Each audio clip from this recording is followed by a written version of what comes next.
It's a wet and cold start to the week, but at least it's going to be just liquid and nothing frozen. Still, going to be pretty dreary overall through the day as we continue to track the rain. It's already causing delays, worse than usual. First alert weather and traffic updates until 10 o'clock live and local with you. 2 chances to win $1,000, by the way, in the payroll payout. Be listening 8 a.m. and 10 a.m. today and throughout this week as the payroll payout brought to you by Jack C. Wilson Roofing continues. Number of storylines making news from over the weekend. When we last were with you last week, we were telling you about some of the concerns being raised on the counteroffer from the Jacksonville Housing Authority's CEO top candidate.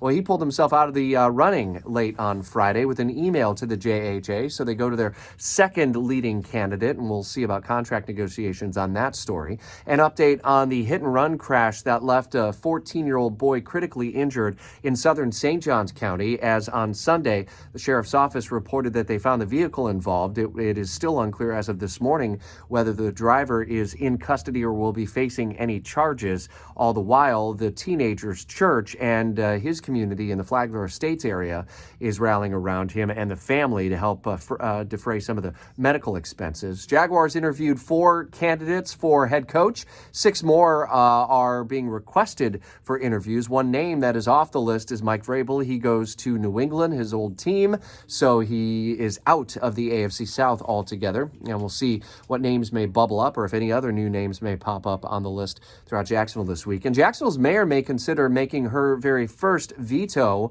of her tenure, this having to do with a waste management contract with Meridian and the fee being paid to that hauler, which is much larger based on city council approval than what the mayor was aiming for. We're on top of that story ahead of what is expected to be or could be her very first veto as Jacksonville City Council gets together again on Tuesday. These and other stories making news throughout Jacksonville's morning news and throughout this week. Be listening for the payroll payout keywords 8 a.m., 10 a.m., noon, 2, and 5 p.m. every weekday on 104.5 WOKV, streaming live in our app.